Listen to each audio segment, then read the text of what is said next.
We can never forget the central lesson of September 11th, that ultimately new issues with different and complex challenges can always emerge.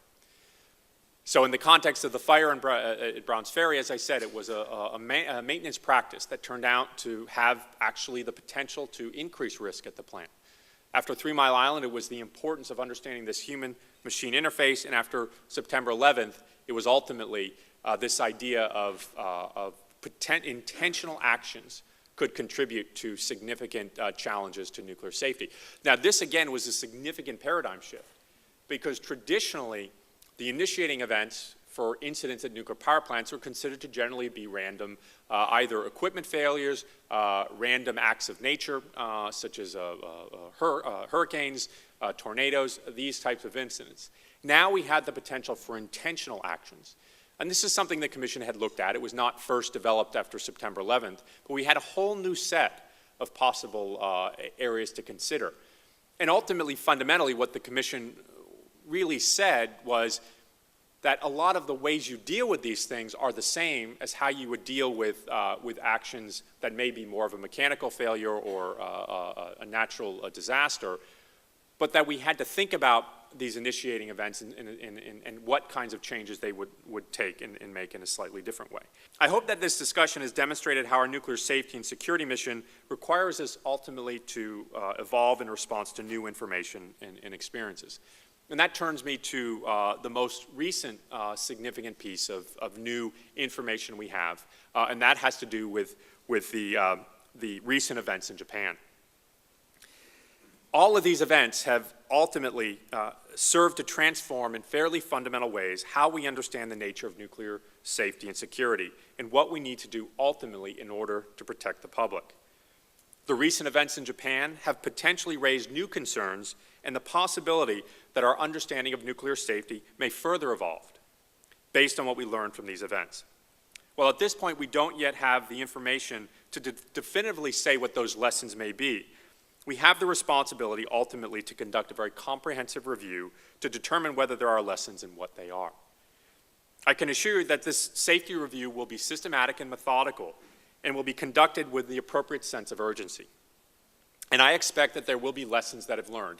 Every time we've had an incident in the nuclear industry, we have learned lessons. And I don't expect that this will be any different.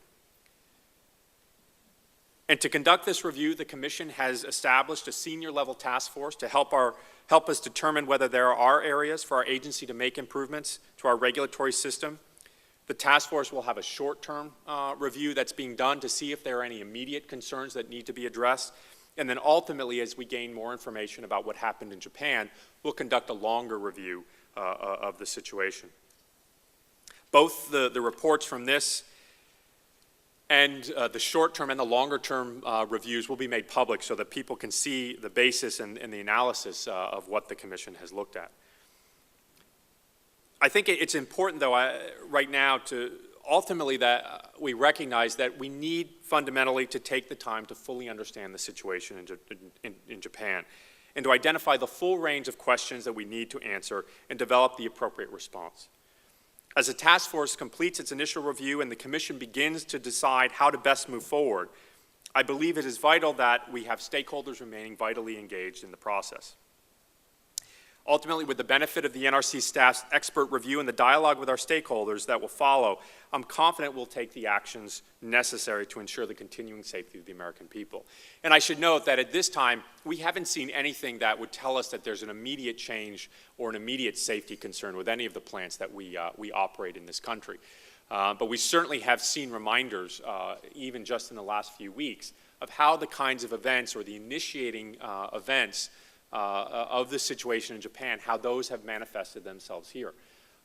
We had power plants over the last several weeks that have been exposed to significant natural hazards through many of the storms and tornadoes that people have seen throughout the country.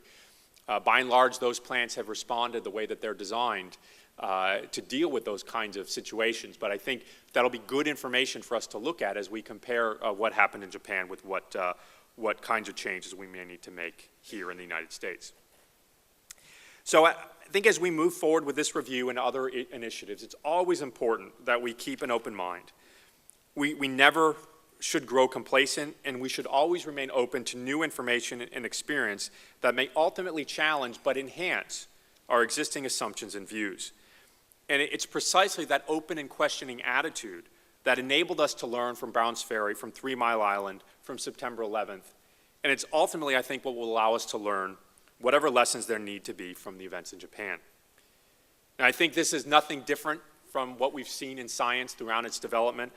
It's replete with countless examples of tightly held beliefs that were later discredited and discarded due to new research, information, and experience. And I was commenting when I left my PhD program to come to Washington, I was, for those of you who are physicists or care about these things, I learned that neutrinos had no mass. Apparently that's not the case anymore. And it's just an example of the kinds of changes that happen in any scientific field as time goes on. We learn new information, we adjust and adapt, and ultimately make changes. And I expect that that will be the same with the Nuclear Regulatory Commission as we go forward.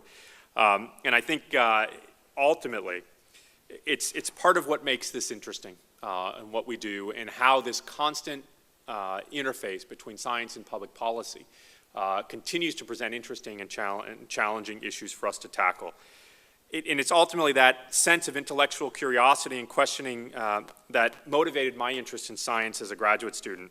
And it's that sentiment that I think ultimately motivates what's done by the AAAS ultimately to advance the scientific understanding worldwide, and ultimately this very challenging interface between science and public policy. So I will close with that, and again, thank you for the opportunity to share these thoughts with you, and I'd be happy to answer any questions you have. Thank you.